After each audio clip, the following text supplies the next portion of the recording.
My name is JD at the GOAT District. This is the GOAT District. Welcome to the first day of injury season, Fantasyland. Unless you've been under a rock today, you know that there was a serious injury. This is the first one of the season, so for me, that just kicks it off. And for some people, you get that notification on your phone and you think, man, my season is over. What if I told you it's not? What if I told you that right now this is an opportunity for you to learn, for you to take advantage, and for you to get better as you keep drafting this offseason? And as we've been doing it week after week, guys, the best guests, the biggest winners, tonight is no difference. This is a Shark Week encore flavor type of show. Guys, we got a lot tonight. We're going to dive deep into the injury, but we're going to go deeper. We're going to talk about handcuffing. When is it appropriate? When is it not? We're going to talk about how to trade through this market. We're going to help you win, guys, like we do every week. And like I tell you every week, let me just find my little thingy here and let's dance. Oh, yeah.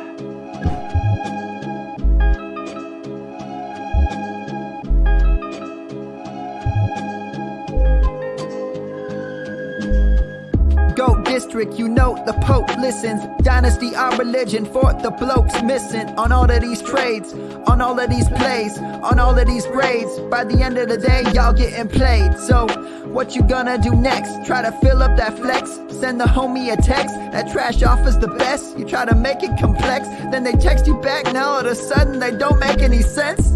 Broaden your horizons, boy. Dynasty's not for the Simons, boy. These trades not for consignment, boy. Respect your opponent, y'all some piranhas, boy. This my advice, from me to you. Open up your cute little podcast queue. Search up GOAT District, my dude. Pop it in your ear, man, y'all know what to do. It's the... And I always be traded. And I always be traded. And I always be trading. Y'all try to betray them, but first you gotta bait them. Fish.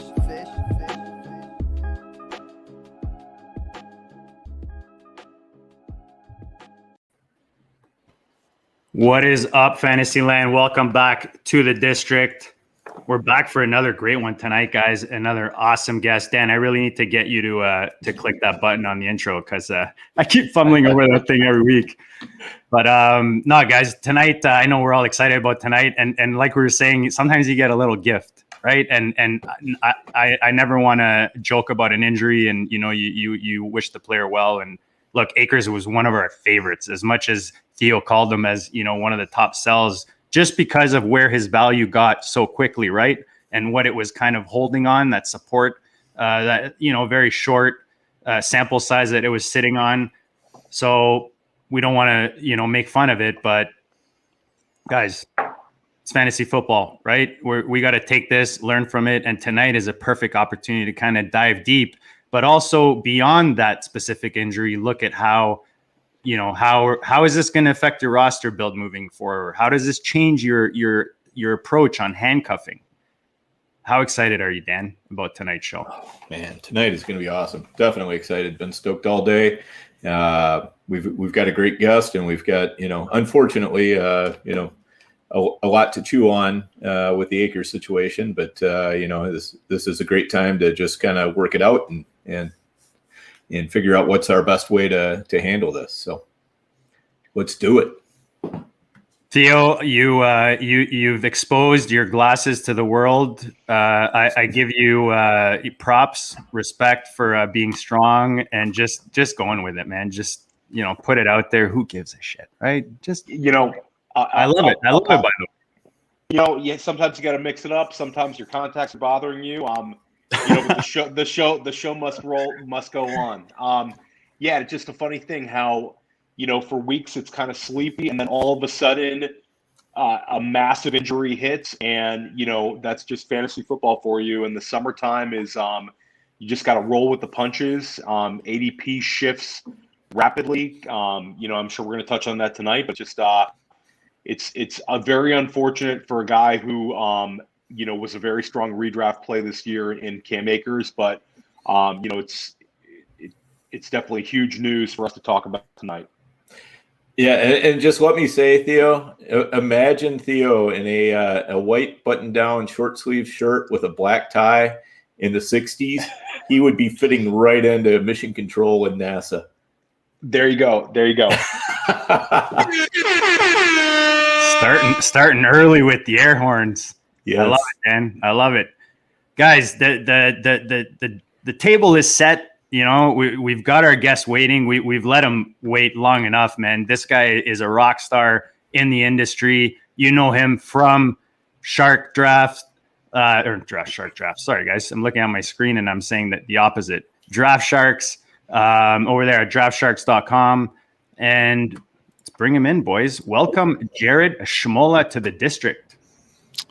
Good to be here, guys. Plenty to talk about. Obviously, like you said, the drafts have just gotten kind of stale, over the past few weeks, just with no news. And every draft was kind of the same thing because we just had no ADP movement. So, it'll be interesting now to see how things go from here. And then, of course, we get into August. And that August is my favorite month of the year. It might sound crazy because, we're not playing real football yet, but the rush of news we get as training camps open and then all the preseason action, I love it.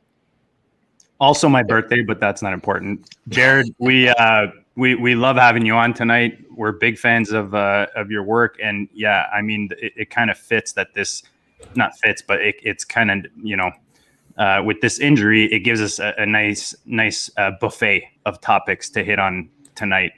But before we get in there, beer snob. Just talk to me about that, because I'm a self-proclaimed beer snob, which you talked to me about 3-4 years ago. I was not at all. I want to know what you mean by that.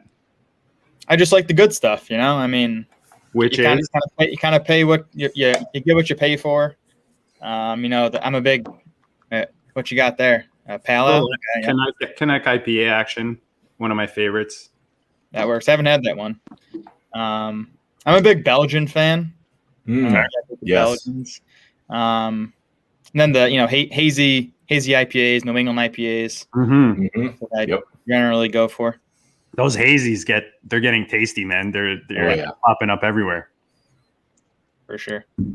So why don't you talk to us about Draft Sharks? For those who don't know what you're doing over there, what you have going on to there. You dropped a solid article today, by the way.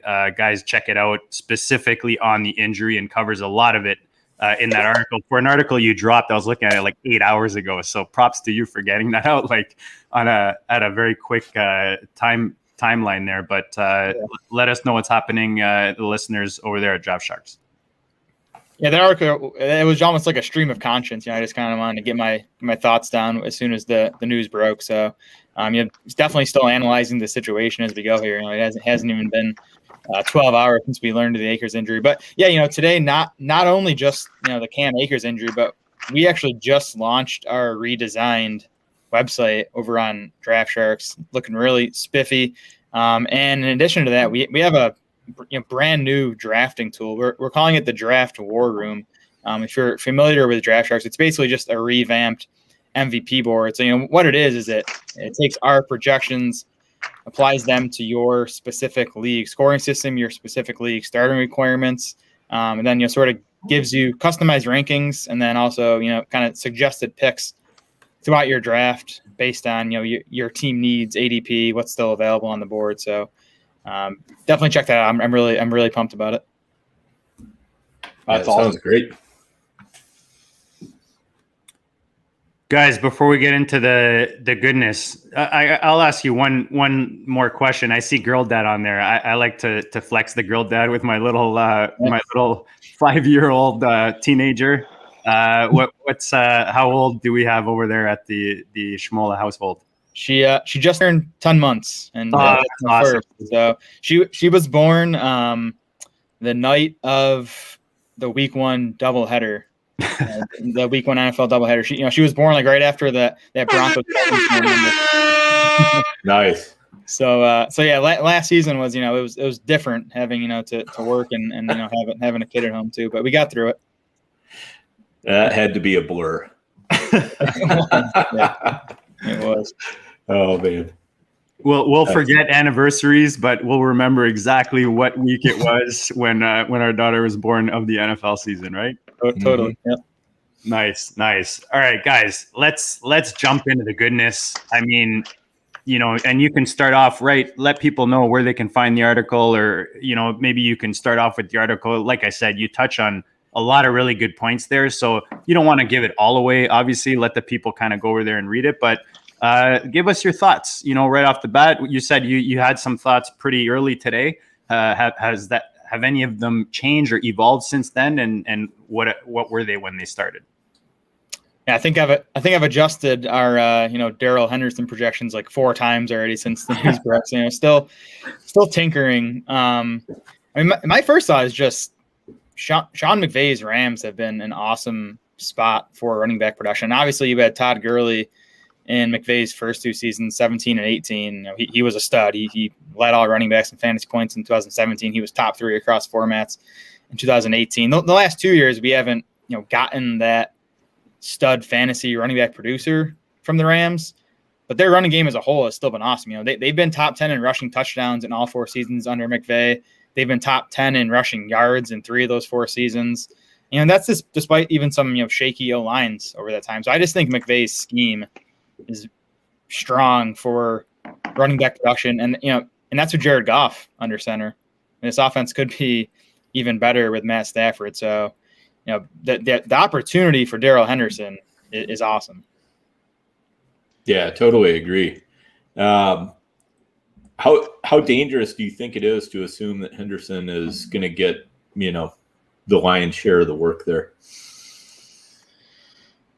Yeah, as the depth chart stands now, you would almost have to. Right. But, that they're going to add one or multiple backs. Whether it's via what's out there, on the free agent wire or via trade, we'll see. Henderson hasn't really proven it as a pass catcher yet as a pro. He was okay, I think, at Memphis in the passing game, so he has that to prove still. He still has to prove he can kind of handle the bigger workload too. I think I have it in the article. He's only topped 15 carries once as a pro in a game. I think he only did it like 5 times at Memphis. Even at Memphis, he wasn't a workhorse on the ground. And he's had some injuries too in the NFL. He had the high ankle sprain at the end of last year. He's had a couple of injuries he's dealt with. So to me, that's the question: is just how big of a workload he can handle on the ground, then also how much the Rams want to use him in the passing game. The Rams running backs were targeted at a well below league average rate last season. We could see that continue, with obviously Woods, Kupp, Higbee back. They had Deshaun Jackson. They had Tutu Atwell. So I get that. My big question with Henderson is how much he's going to do in the passing game, which obviously is huge for fantasy. We want those targets for our running backs.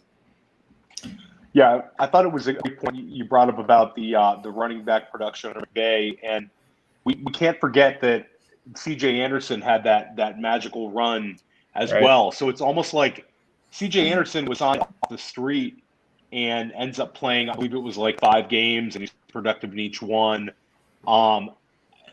He wasn't just off the street, Theo. He was straight out of the donut shop.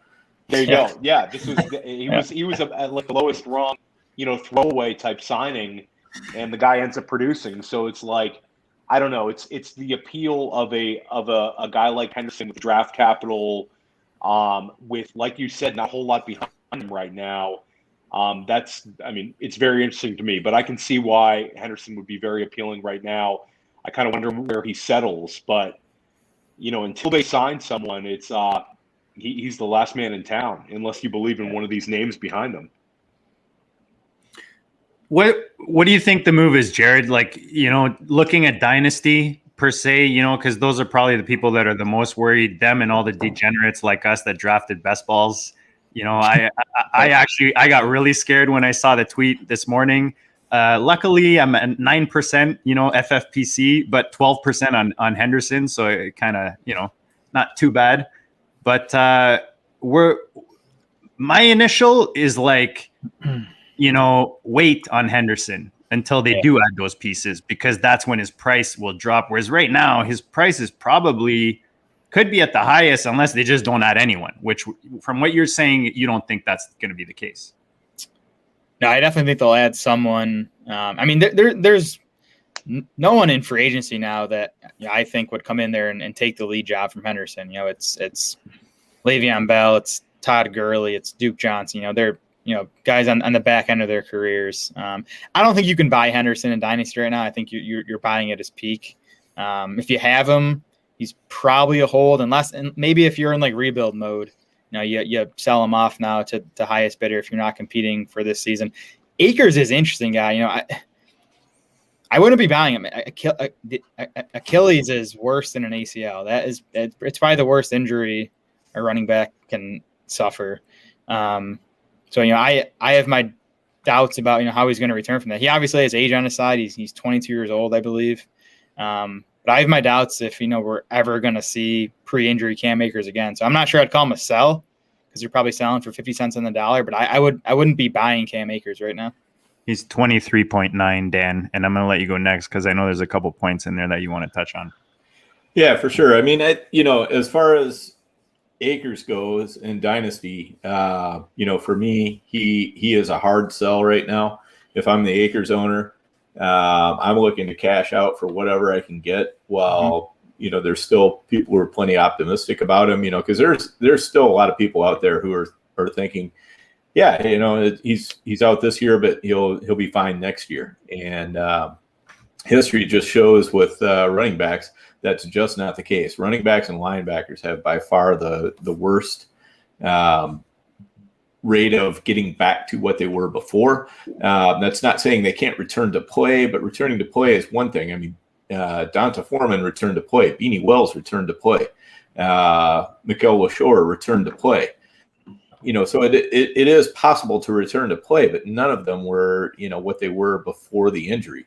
And, I've been kind of out there on Twitter. I've been looking at, some people are saying, well, none of them are as talented as Akers, but I'm not sure we can say that because, Beanie Wells, I think, arguably had, about as much talent as Akers. I mean, he was highly regarded coming out of college. He was, I believe he was a 4 or 5 star recruit coming out of high school. So it's easy to look at the past and say, now that we know the totality of Beanie Wells' career, it's easy to kind of discount him and say, well, he was never that good. But I don't think we can really say that. He just never had the chance to be good. And we might end up saying the same thing of Akers. So that's kind of where I'm at on Akers. And I think with Henderson, like you said, Jared, I think there's, somebody's coming in somehow. And really it kind of depends on what sort of a back that they bring in. If they're bringing in, a Duke Johnson, that actually concerns me a little bit more than if they're bringing in like an Adrian Peterson. Peterson, I think, is somebody who would eat up a lot of those and he'll get a few touchdowns, but, I would see then Henderson getting more of the high value touches. And with, somebody like Duke Johnson, that might not be the case anymore. So, Theo, what do you think? No, I agree with you. I think that if you can get anything for Akers right now in a dynasty league, I completely agree. Cash out. I think you can sell people on the optimism of a recovery because of his age. I'm sure that there's some people might send you offers thinking, I can just stash him for a year, but you never know what's going to happen. And, unfortunately, this might be kind of the end of productive Cam Akers. So I agree with Dan on that. And regarding the backs that are on the market, I wouldn't be shocked to see if we see someone traded and they make a small trade because I don't really see a whole lot of appeal on the market right now. The Gurley one is interesting just because of the familiarity and he's out there. But yeah, it's hard to see any of those guys stepping in and really being that much of a threat. I guess I agree with Dan with Duke. It would kind of take away the opportunity for Henderson to earn that receiving role. So that would probably be the most problematic. But I think it's going to probably end up being a name that's kind of coming out of nowhere and potentially a trade or a guy that gets cut.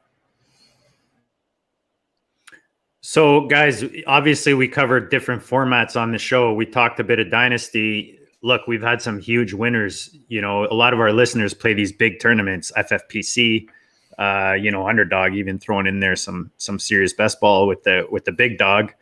But if you're looking at these redraft, multi MTT type tournaments for big money, how are you changing? How does this change your draft? Right? Like for me, if I drafted Henderson in those tournaments in the past, awesome, because I got him super cheap.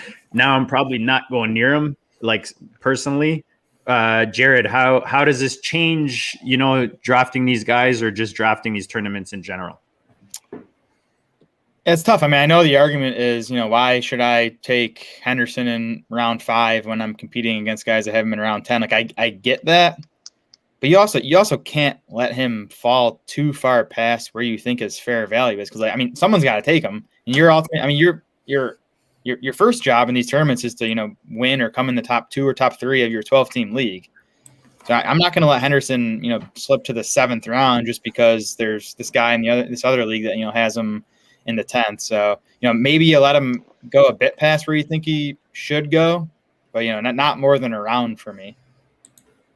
And it always comes down to value, right? Like I always say I'm not a big handcuff guy, but I grabbed Henderson, ironically enough in the fishbowl because he felt in the 15th round, he was still there and he was by far the best value sitting there. So I'm not going to let him go just because I'm not a big handcuff guy, right?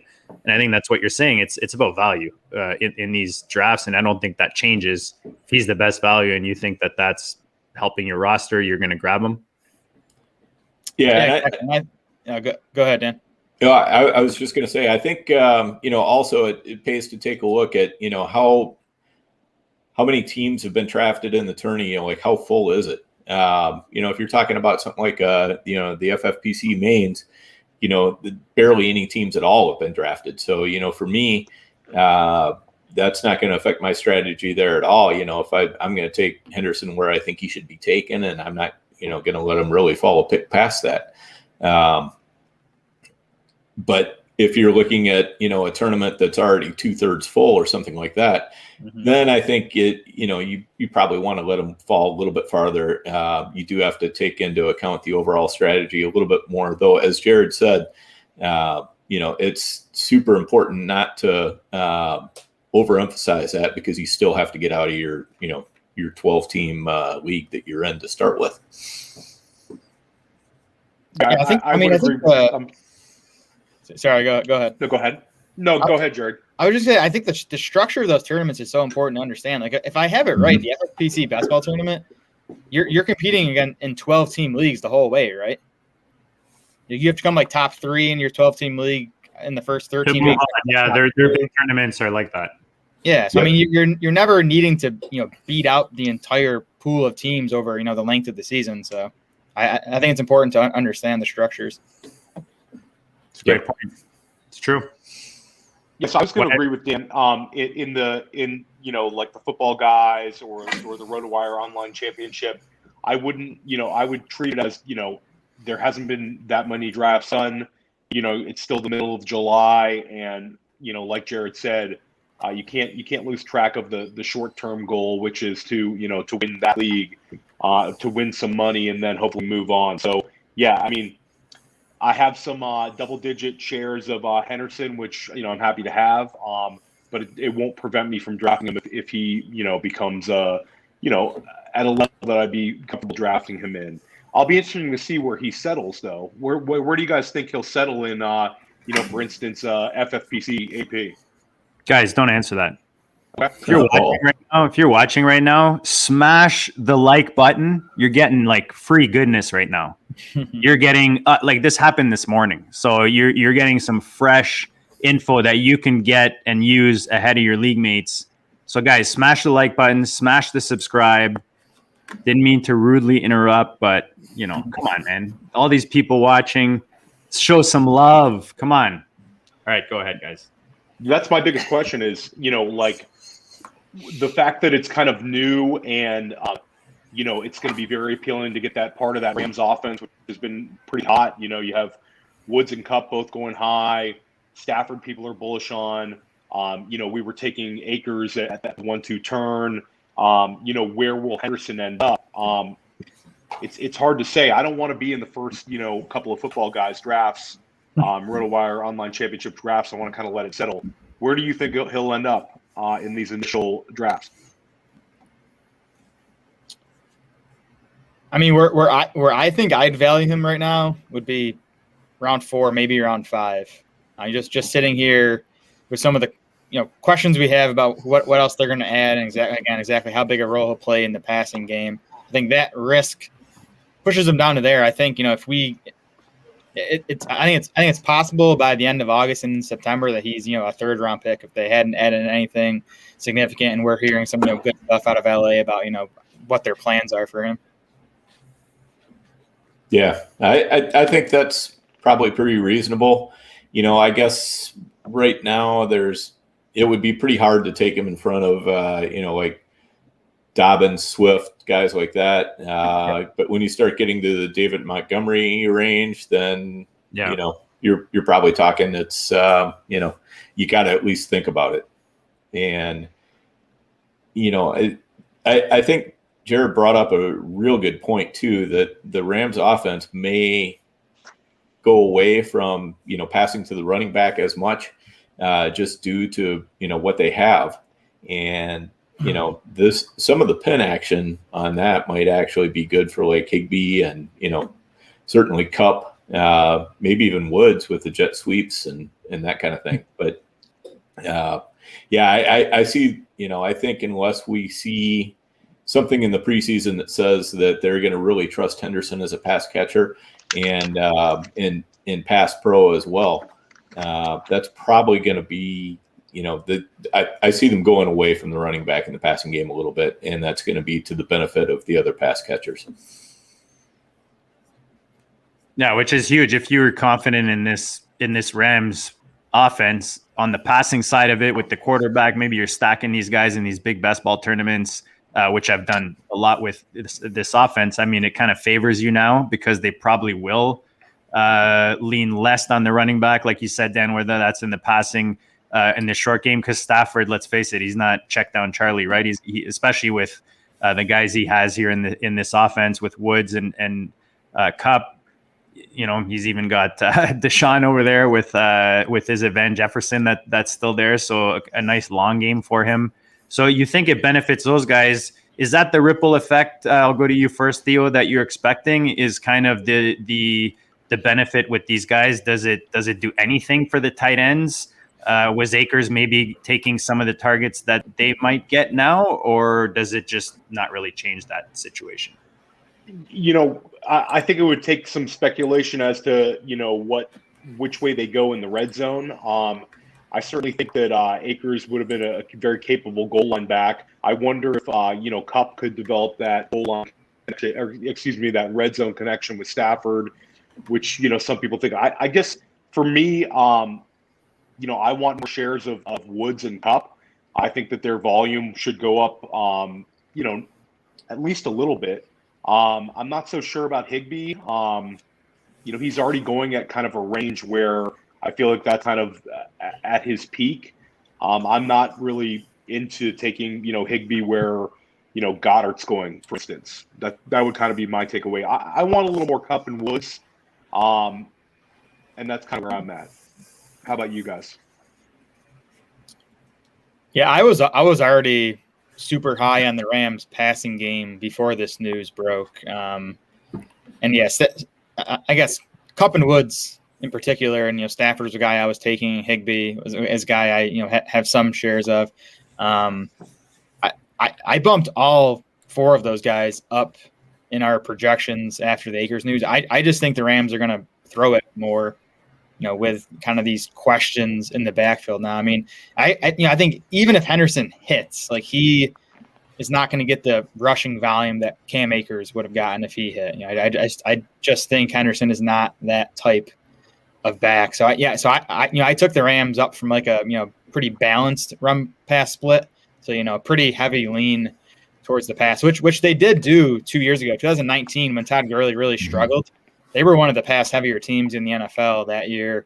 And again, that was with Jared Goff, who I think Sean McVay wanted nothing to do with it. And I think he's pumped to have Stafford there now. So I think you could see the Rams, be one of the like top 5, 6 pass heaviest teams in the NFL this season.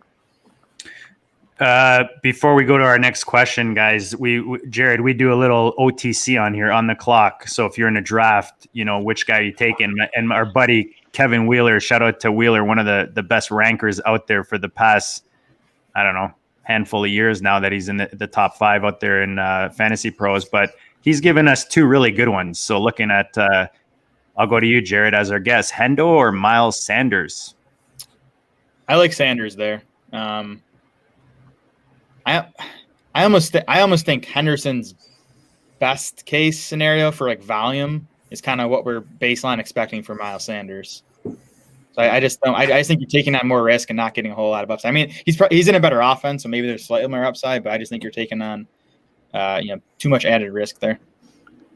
Dan, anything to add or anything different, Theo? Yeah, I think that's about right. Sorry, I shouldn't ask both of you, man. Just brutal hosting job there. Dan, anything to add on that? I think that's about exactly right. I'd take Sanders as well. Yeah, I think that's a clean sweep. And I like this one just because, we had Josh Larkey on here talking Etienne. He's a big Etienne guy. And that was a few weeks ago. And now, you're hearing a lot of love out there for our boy Etienne out there in Jacksonville. So looking at, the rookie quarterback and the new quarterback, which running back do you prefer? I'll go back to you first, Jared. Yeah, Etienne's the guy I've been like flipping Henderson back and forth in the rankings on Draft Sharks like all day, not sure which direction I would go. And I think Etienne's a guy by mid-August even, we're going to have a lot better idea about their plans for him. Maybe pick right now, I would go Henderson just because I just don't know what Urban Meyer has planned for Etienne this season. Yeah, Wheeler nailing that line. Dan, anything different there? Yeah, I would agree. It's a very, very tough call right there, and that probably does show where his value lies. I think I'd just go Etienne there, but again, I could be, it wouldn't take much to push me off it. I think it depends what is important to you, right? Because there's draft capital, there's who's shown it on the field in the NFL. Theo, where are you on this? This is an interesting one from our boy Wheeler. It was a great question by Wheeler. I think I would go Etienne. Jared brought up, Henderson as a receiver, and I think that Etienne will have a clear receiving role for Jacksonville, and I kind of like that floor. He's got better. I think he's a better player than Darrell Henderson. I'm a big Etienne guy, so I would bet on the talent there with the rookie. All right. Before we go any further, no, I'm not going to ask you to smash the like because you already smashed it, right? Because you're loving this, you're getting all kinds of goodness. Dan, you had 2 things that you wanted us to make sure that we highlight or promo tonight. I'm going to let you do that right now. Yeah, so first off, just want to have Jared talk a little bit about the Draft Sharks Invitational. It's something that Theo and I are definitely very excited about, and tell our audience a little bit more about that and what's going on with it. Yeah, so we had 5. It's a best ball tournament, essentially. Last year we had 5 leagues of 12 teams. We expanded to 6 leagues this year, but it's a very unique format. So it's best ball. We go 25 rounds, no kickers, no defenses. So you're getting, deep into the weeds on, like the 5th string wide receivers, 3rd string running backs. But it is super flex and it is tight end premium scoring. So it really kind of balances out all 4 positions. So the drafts are super interesting. Those drafts are going to be the 1st and 2nd weeks of August, the Tuesday, Wednesday, Thursday. And we're going to be live streaming all of those drafts on the Draft Sharks YouTube channel. So you could check those out. It's a super fun draft too. I did it last year. It was just as Jared said. I mean, there's a lot to think about, a lot to chew on in these drafts, and figure out your strategy, and definitely different ways to attack it. I had a great team going last year until I hit the injury wall bad, but it was it was a lot of fun, and I just enjoyed putting together that team, and The competition is second to none too. I mean, there's a lot of really, really sharp drafters in there. Yeah, no, I was thrilled to be invited. This is my first year in it. And when Adam reached out to me, I was super hyped. And then and like you guys talked about the competition, our division is Dan, myself, Billy Muzio, who's a great player, and then I believe we have 2 former main event champions in our league, Dan. So like it's just loaded. It's going to be a blast, but it's an awesome competition. Yep. I'm not sure if the overall winner is going to come from our league or not. I'll put it that way. I doubt it. I kind of do too. I took a look at it and I'm like, ooh, this is going to be fun. But we enjoy a challenge, so that's great. And another challenge that I know Jared has coming up soon is the FFPC Pros versus Joe's Best Ball Challenge as well. And that's a fun one. It's a little bit different this year because we're doing slims instead of the full 28-round draft. So I'm not sure how I feel about that. I kind of enjoyed the 28-round challenge, but the slims definitely have their own set of strategy. So you want to give us any tips on how you're approaching that, Jared? Can't give too much away, can I? I think my draft's on this coming Monday night. I'm with you though, Dan. I preferred the full 28-round drafts for those. I think 18 just gets tough, which, like you said, it's added strategy, figuring out how you want to distribute those 18 picks across the position. But I liked the kickers and defenses. I think that gave us a small edge. I was always a fan of taking 3 of each. Yep. And I think just knowing the kickers who are kind of locked into jobs at this point of the season, kind of gave us an edge too. But yeah, absolutely. Kevin Wheeler, you and me both, brother. You and me both. We're gonna expand every year, so I'm sure we'll be up to 7, 8, 9 leagues by next year. So we'll see. Nice. So, guys, before we kind of go even more macro, we're talking acres, we're talking Henderson.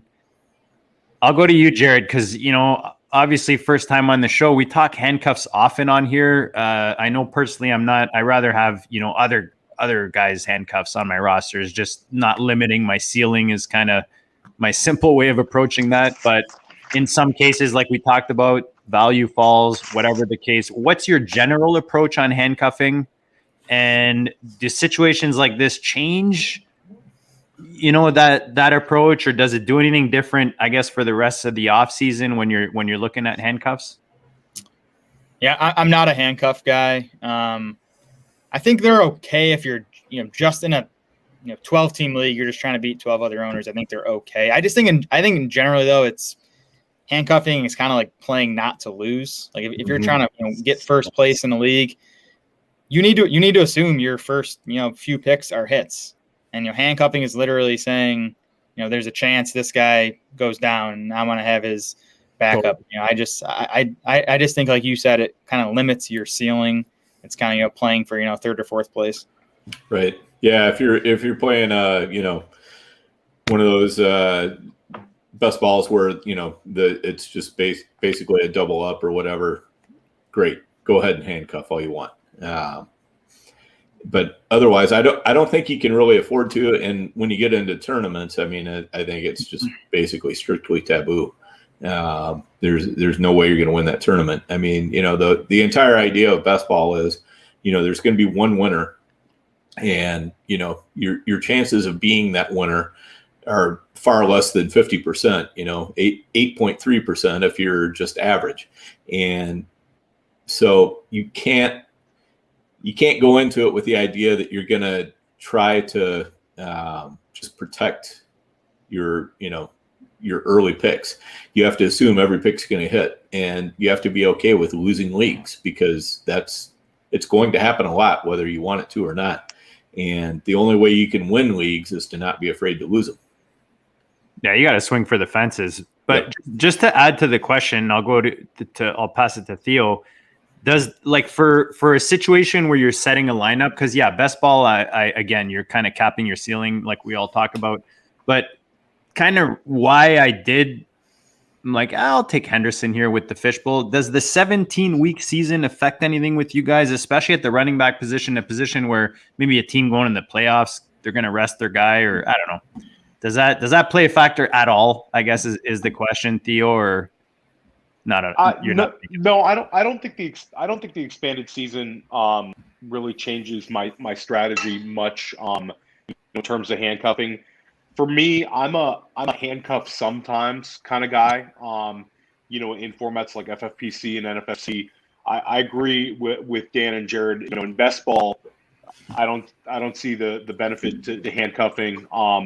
But in certain situations, like I found myself, I have a 10-round rule where if I can get the handcuff at least 10 rounds later, I'll consider it. I don't always do it. I would never do like a Zeke Elliott with Pollard. I wouldn't want to give up that sort of situation. Yeah. And I never want to bet on. Some people will try to handcuff ambiguous backfields, which is probably the worst strategy ever, because you might end up with two like an Edmonds Connor to draft both of those guys. Mm-hmm. You could end up with a clear split. But when it comes to a guy like a Dalvin Cook, who's missed 2 games, the last 2 years, I do like to grab Madison, call it safety, but I find I can get Madison a little later where I'm comfortable. I've done that a few times. Yeah, I mean, I'm a handcuff sometimes kind of guy. I love grabbing the other team's handcuff, and I love grabbing guys that are, guys that have a clear number 2 role that I can get later in the draft. I love getting other people's handcuffs, but for my own teams, I would call it, I'm a sometimes handcuffer. So it's all about how much you invested in the guy that you're handcuffing. Like, to me, and again, I like that 10-round rule, Theo. I might steal that. Looking again, you got Akers in the 2nd round, and then Henderson fell to you in the 15th, 16th round. Like, it's kind of a no-brainer. I like that approach. Yeah, like a guy like and I think it's different than sorry. Yep. No, go ahead, I think it's just different in a league with managed rosters. Handcuffing can make a little bit more sense there, and definitely, like Theo was talking about, when you get that handcuff real cheap. And to your point on the fishbowl, I mean, you were talking to us, JD, last week about should I take Akers or should I take Henderson in the 15th? And both of us were urging you to take him, even though we knew you had Akers, just because, I mean, it was just such an extreme value right there that there's a certain point where you just have to, you got to give in to the value, no matter what, because, there's, and you're going to end up benefiting from it is basically what happened. And knowing Dan's interest in discussing the fishbowl this year, I knew that his excitement for me taking Henderson there meant, I better take the guy sitting there. But Dan, I know you put a really nice question. We talked about tournaments and we talked about different types of tournaments. And when we talk about tournament, let's maybe move away from that situation in LA, because I know you and I talked, and I think you said maybe we do 20 minutes, and I said we 90 minutes. So we fell in the middle, right? We're like 45 minutes or whatever we're at, and we apologize, but that's how we roll here in the district. And Jared, if you have like a curfew or anything, let me know, because again, as a bad host, I didn't even ask you before we came on. My daughter's in bed, so we're good. Awesome. There we go. So Dan, take this back to the tourney and kind of macro level and looking at the differentiating aspect. Yeah, so I think for me right now, and this kind of ties into handcuffs a little bit, but when I'm looking at tournaments of any sort, whether we're talking about best ball or we're talking about football guys or the FFPC mains or the NFFC tournaments, any of those. Right now, since training camp hasn't started, I'm interested in kind of hanging back on the running backs a little bit. That's not to say I won't grab 1 or 2 studs if they're falling to me the right way, but otherwise, I'm just gonna sit back and play the field. And the Akers situation shows you exactly why that's a good idea. We were talking earlier, I think it might have been off camera, about Latavius Murray. Being, kind of the same guy, and there are a lot of guys who are the same guy as Darrell Henderson, who are going in kind of that same range. And that's a range I'm real interested in picking up a lot of running backs in right now, because of the fact that, I can let the variance work for me rather than trying to root against it. And so that's the main way I'm trying to differentiate right now. And then just looking for teams that, that people aren't stacking for whatever reason that I still think have a chance to be really good on offense. And it's hard to find those, but there are some teams out there that you can really stack them up, and see what happens. And especially if you're multi-entering a tournament, it pays to have some stacks across some teams even that you might think are a little bit low odds, because the NFL season, as we always see every year, just completely turns everything we thought we knew on its head by about week 3 or so. And what we thought was good is bad. There's just so many different things that happen, and I want to be able to take advantage of that. Right now, I think is a better time to do that. Once we start getting information in training camp, then I think it's more time to focus on that information and using that to our best advantage. Jared, where are you with differentiating and kind of your approach on that aspect of roster building? Yeah, I got a lot of thoughts on what Dan just said there. The thing at the top of my mind is, kind of your favorite teams to stack that maybe aren't as popular. For me right now, that's the Colts. The Colts passing game. Mm-hmm. I think we all assume that they're going to be run heavy and lean on JT, which could definitely be the case. That's what that offense has been the past 2 years. But you go back to Frank Reich's first year in Indianapolis when he had Andrew Luck, and they were one of the pass heavier teams in the NFL. So, what if they lean more towards the pass? What if Carson Wentz kind of rediscovers his, form from 2-3 years ago, which came under Frank Reich? And then all their receivers are so cheap. Michael Pittman's like the first guy off the board, and he's like a 8th or 9th rounder. You can get T.Y. Hilton in the 12th round. Paris Campbell goes in the same territory too. So, I've been taking 1 or 2 of those receivers and then grabbing Carson Wentz late. I also looked at the implied totals for all 256 games or whatever it is now, and kind of added them up for all teams. Vegas has the Colts total, their combined implied totals. Vegas has the Colts projected to be the 4th highest scoring team in the NFL this season. Wow, nice. I like that. So I like Vegas that is one. high in the Colts offense. So I think I might be a Colts fan, Jared. Just yeah. But That's so an they're awesome way to do it. They're projected to be the 4th highest offense, but Jonathan Taylor is like the only Colt that's going high in fantasy draft. So I just think there's value to be had there. I'm not exactly sure where it's going to come from, but I think picking up pieces of that passing game right now is a good move. It's free money. What's your favorite piece to pick up? Would it be Pittman? Pittman's who I like the best, but again, T.Y. is going like 3-4 rounds later. He might be out of gas. I think he's like 31 years old now. He wasn't very useful for most of last season. But I don't know. I think Pittman has the highest ceiling, but at cost, I kind of like T.Y.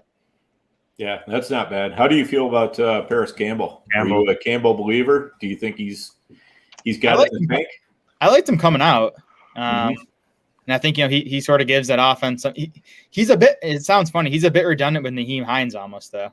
Yeah. Campbell's going to be running all those short routes. I just wonder if there's enough for him and Hines in that passing game. Yeah, it was very encouraging how he was used in the first couple games last year, and then he got hurt. So, it's a great question. You can argue about is it Hines, is it Campbell? And I think betting on one or the other of them when you're stacking the Colts is probably the right thing to do. But probably avoid betting on both because like you say, it's going to be one or the other. Yep. Yeah, Dan, just to go back to what you're saying, differentiating, we were talking about a couple drafts that I'm doing right now and finishing off the fishbowl. I'm finding my favorite rosters right now is when I'm zigging, the what is that cliche saying, but it's true, man. Like people are going heavy. You even asked me, you're like, is that draft point per carry? And I'm like, no, man, it's actually receiver heavy, if anything. And people are just like, the problem is like you're chasing a position. So you get in a position in the first couple rounds where it's like, do I grab the running back, whatever, 18 or 19, or do I grab the wide receiver 1 and the tight end 1 or whatever it is? And I just feel like it's such a no-brainer. And I think that because of what's happening right now in these drafts, I think if you just kind of go the other way, don't be afraid of missing out. Dan, you talked about that area where Hendo is, and you know, not to make this about my fishbowl, but just as an example, I took Akers in the second round, and other than that, like the rest, I didn't need to take him there. You know what I mean? I could have grabbed like Adams and stacked them with Rodgers and had Henderson and Connors and guys we talked about that I grabbed later, Pollock, Moss, that range of guys. You load up on those guys, they're going to each hit at different times of the season. That's just how that position plays, you know, and that's the beauty of it. You're kind of, if you're lucky enough, they'll fill in at the right spot. Yep, absolutely. And we need to ask Jared about another guy that I think is one of his favorites. Oh, yes. I threw that in there because I want to hear. He's one of mine too, man. Yeah, Mo Alley-Cox, he's a monster, man. I hope they give him a shot this year. And you look at a lot of the efficiency stuff from last season, like yards per route run. He was like up there, like behind, like it was, you know, it's like Kelsey, Waller, Kittle, then like Mo Alley-Cox and like yards per route run last year. So I'm hoping he gets a chance. I mean, you know, he's, you know, former basketball player, pretty inexperienced still as a football player. So I think there's still, you know, room for more than what we've seen. So, and you know, Frank Reich loves using his tight end. So we actually absolutely. I think that's a great call on Mo Alley-Cox. You know, he's exciting, and we actually talked about this last week with Cody Carpentier. He just played so few snaps. I don't know his snap share, but I think he was in like the 30s for a while. If he just gets his snaps up, right. that could be a great call. Yeah, I mean, you know, they had Doyle and Burton there last year. Burton's gone now. Doyle, you know, he's into his 30s.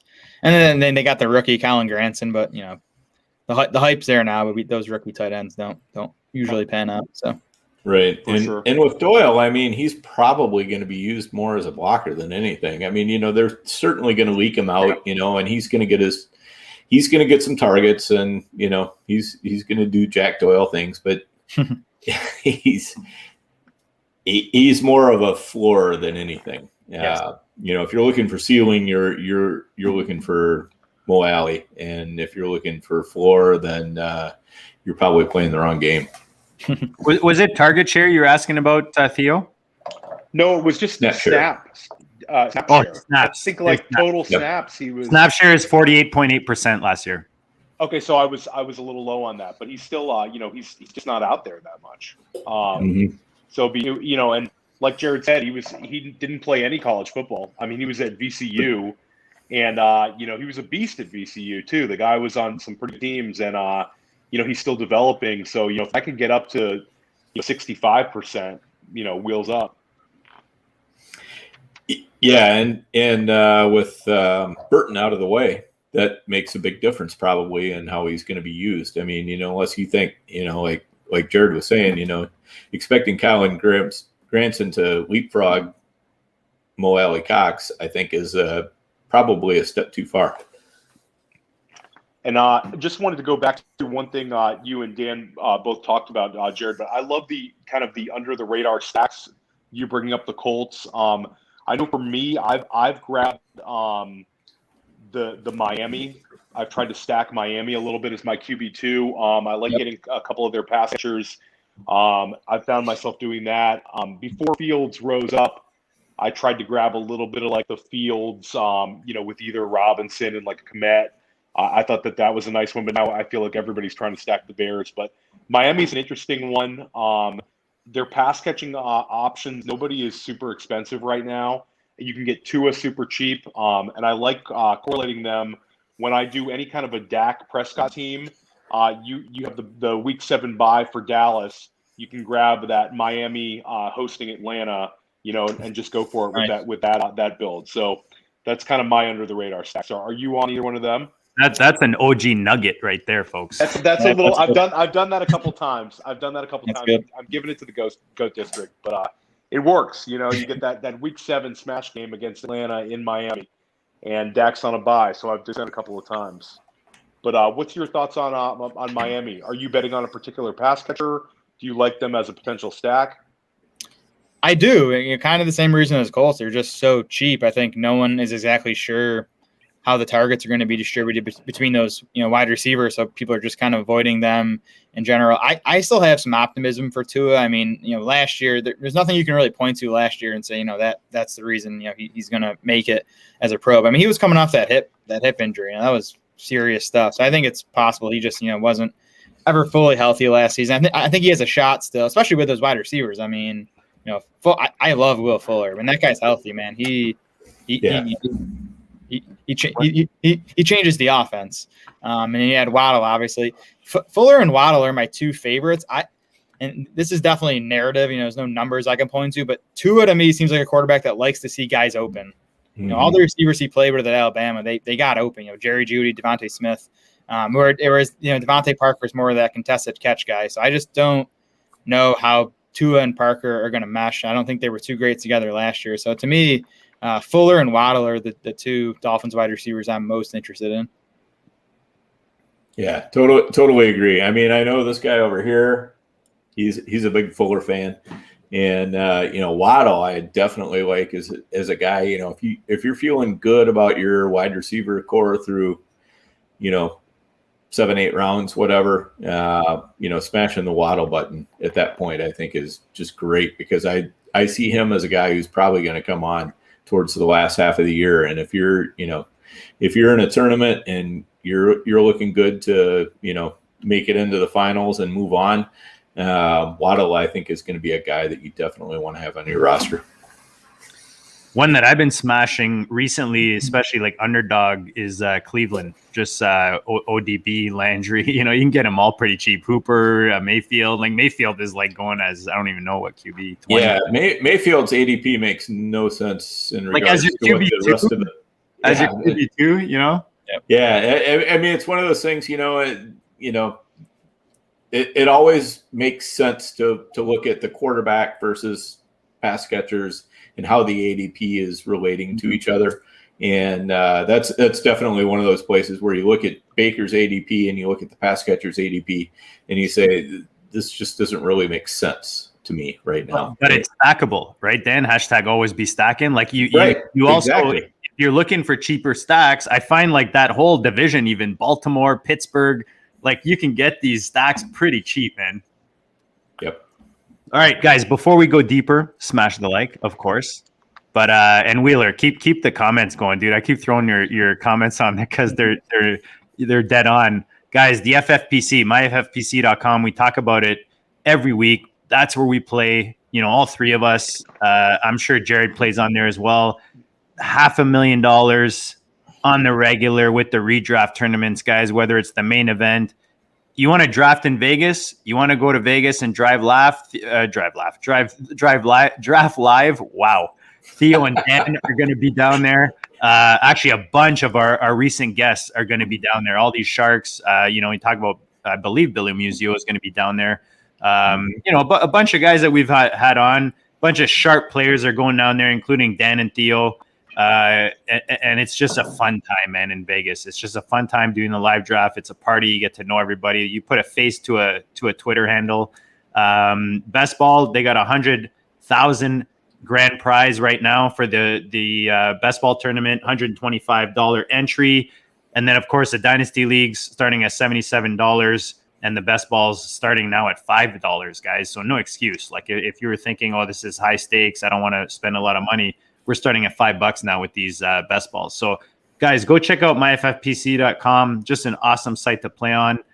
Again, going macro, guys. Theo, you got a question for our man Jared? Nothing really off the top of my head. I wanted to go back to one format question we were talking about with Jared. We talked about I've tried to ask a lot of our guests this because I think it's interesting.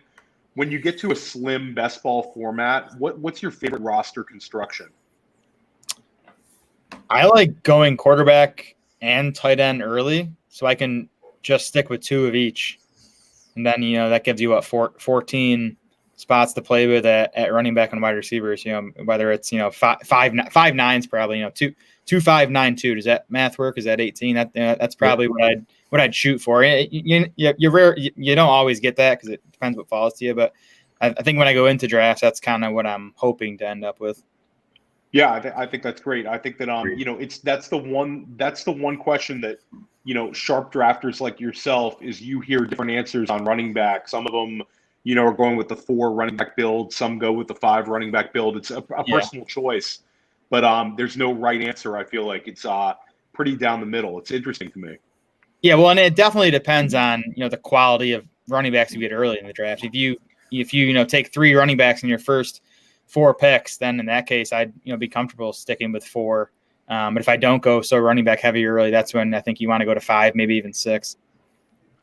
I think that's a good point. Sorry, Dan, I was just going to say, I'm finding the more uncomfortable I am in a draft, the better I love my roster. So, Jared talked about a 4 running back. I'm doing even like 3 running back teams on Underdog right now. The big frenzy is, everybody's taking wide receivers early. So, they're going earlier and earlier. I think our friends over there at Chip Chasing and, I'm blanking on his name right now, Peter Overzet. And, they're really promoting their wide receiver early. And you go on there now, and if you're not following those guys, on the reg, and you go into one of these draft rooms, you're like looking around in the 5th round, and you're like, where'd all the receivers go? Like I'm drafting, what's his name over there at the Jets? Wow, I'm blanking. Guy who just re-signed for cheaper. Crowder. Yeah, Crowder. Jason Crowder. Thank you. Yeah. Thank you.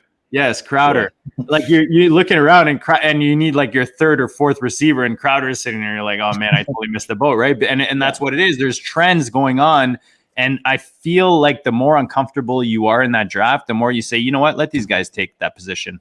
I'm going to load up on all the other positions. And Jared, you talked about something I like to do is take care of receiver and tight end early, especially in the premium drafts, because then the values fall at the other positions, running back and receiver. They always do, right? So I love that approach.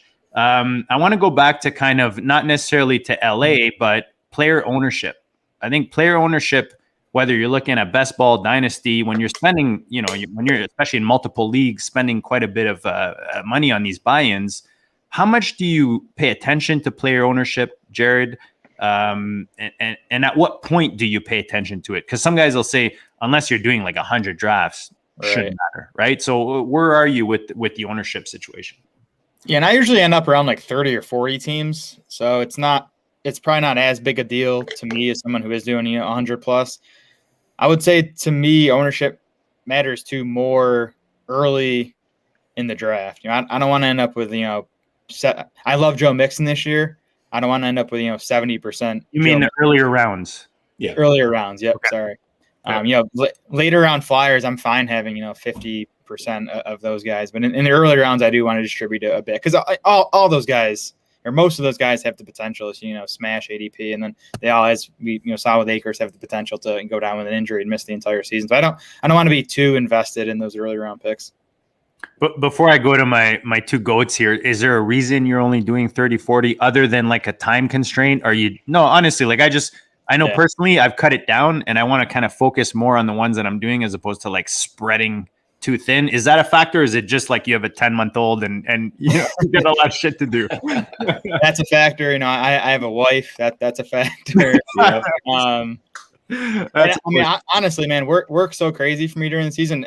Most of those 30 or 40 drafts are best balls. I try to keep it to like 10 or fewer of managed leagues. So, and that's why I asked, because I know a lot of the listeners, we're on the same boat, right? We're rocking families. We're handling different things. Dan's got a yacht, and this guy's got a whole wrestling career going on, and so it's just in all seriousness, though, I like to kind of go in that direction a little bit because everybody's dealing with that, right? And that's the thing. You see guys on these shows and they're drafting 100, and you're like, oh, I'm not drafting that many.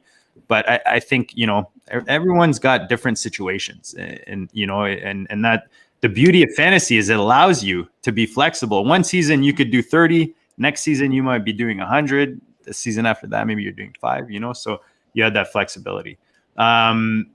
Dan, what's your thought on ownership? Because I know we have this conversation often in a lot of the DMs that we share. Yeah, I mean, in general, I agree with Jared. You don't want to be too heavy on anybody early rounds. Later rounds, it's okay to to push that up a little bit. But what I also try to remind myself is that in the later rounds, the odds of them hitting are so much lower. Even if I think I'm right, I'm probably not. And so, I don't want to get too heavy on anybody in the later rounds. I kind of look at it as probably about 30% is the max of where I'm really comfortable. Okay. Sometimes, I will get up over that if I'm sensing a real buying opportunity, because if I have reason to believe that a player is going to increase in value throughout the remainder of the draft season, I'm going to just buy with both hands right now while I can. And then when that, if that player does get more expensive, I can, just sit back and let other people take him, and I'm fine. I've already got my exposure. Though there is also something to be said for, if you get all your exposure, like, if I have all my exposure to a particular guy during the month of July, because that's where his ADP fell, where I really liked it, that's great for my July drafts, but it doesn't really do anything for my other drafts. So, I also try to keep that in mind. So, if I think the price is still reasonable, even though I might have gotten better values early, I'll still take a player from time to time. But, again, 30% is probably where I'm most comfortable, somewhere there or below. Yeah, I would agree with these guys. I don't want to get too overweight on guys, especially early in drafts. Even if it's a guy that I'm super duper high on, I don't want to have him be my sole focus every first round.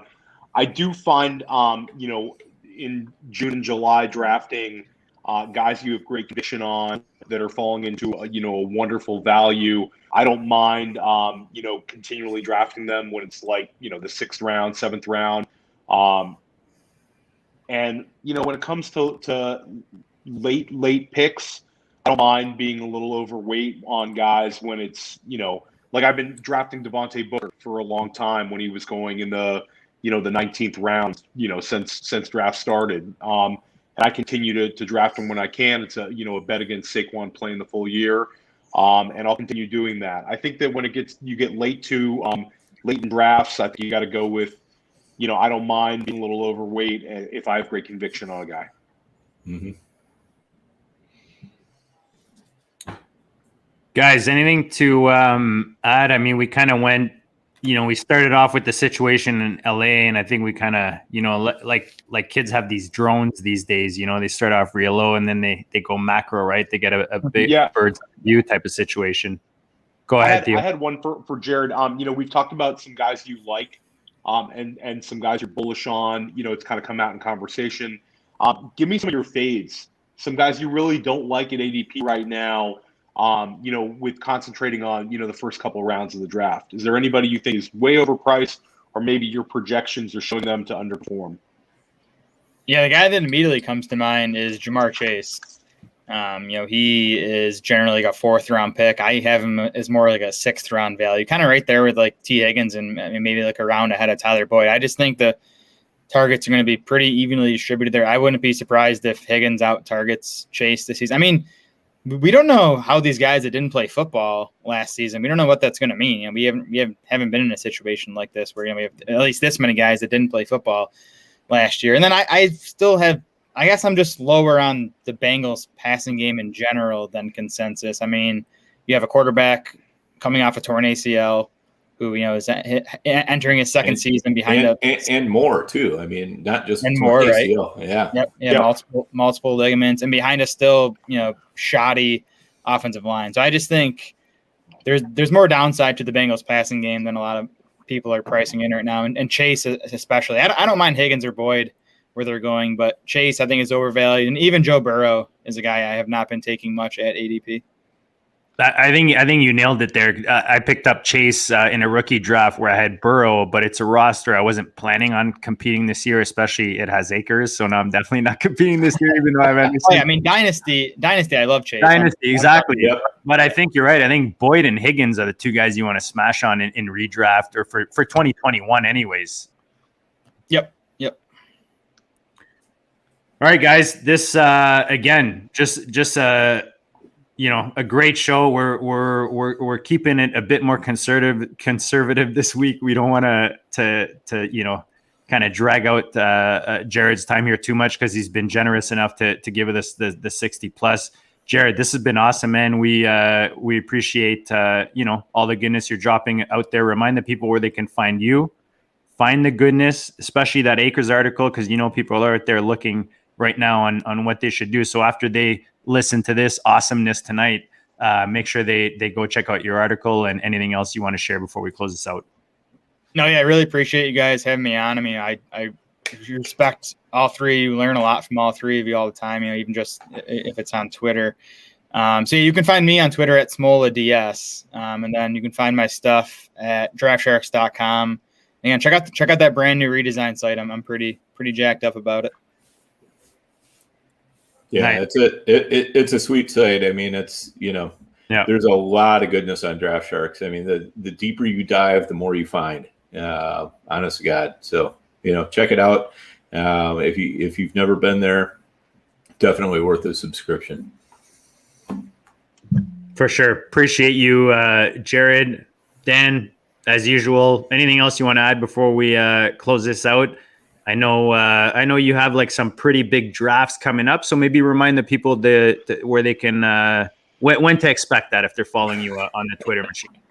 All right, yeah. The next two big drafts we already kind of talked about. I've got the Pros versus Joes coming up on Tuesday. I'm drafting one night after Jared, and then we have the Draft Sharks Invitational. And Theo, we're drafting on August 4th. Is that right? It's the 4th. 4th. Okay. Yeah. I couldn't remember if it's 3rd or 4th, but yeah, August 4th. That one's going to be a good one. And again, the Draft Sharks are going to be covering that.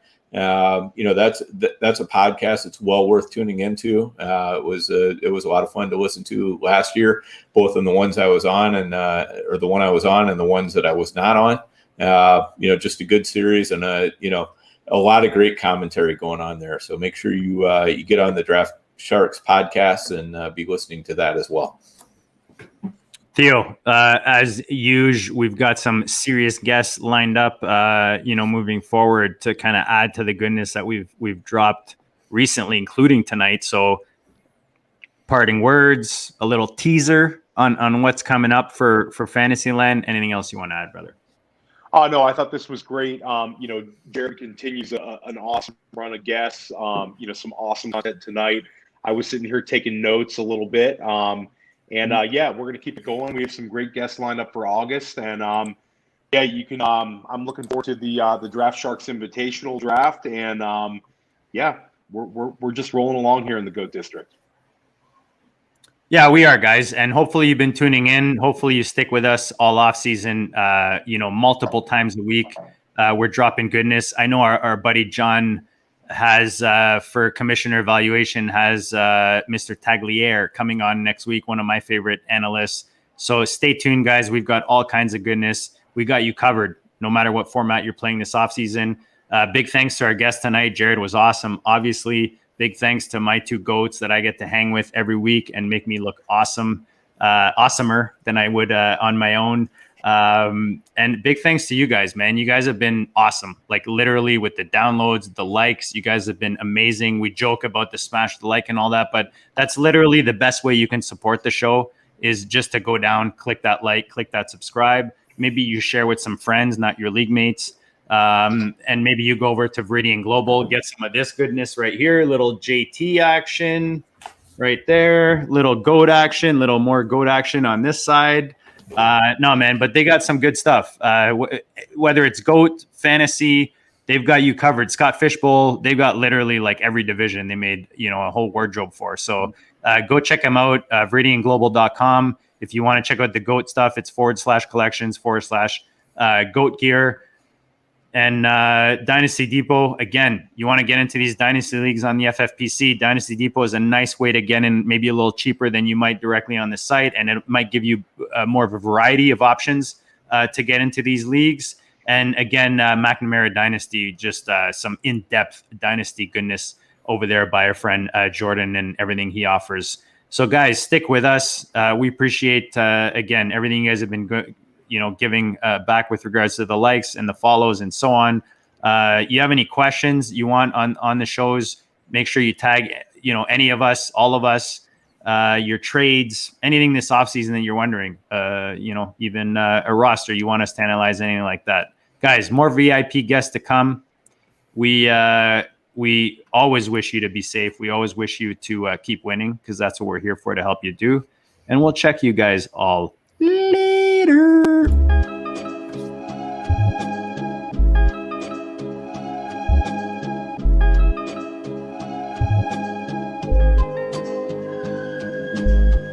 Go district, you know the Pope listens. Dynasty, our religion, for the blokes missing. On all of these trades, on all of these plays, on all of these grades. By the end of the day, y'all getting played. So, what you gonna do next? Try to fill up that flex? Send the homie a text? That trash offer's the best? You try to make it complex, then they text you back. Now all of a sudden they don't make any sense. Broaden your horizons, boy. Dynasty's not for the Simons, boy. These trades not for consignment, boy. Respect your opponent, y'all some piranhas, boy. This my advice from me to you. Open up your cute little podcast queue. Search up GOAT District, my dude. Pop it in your ear, man. Y'all know what to do. It's the... And I always be traded. And I always be traded. And I always be trading. Y'all try to betray them, but first you gotta bait them. Fish.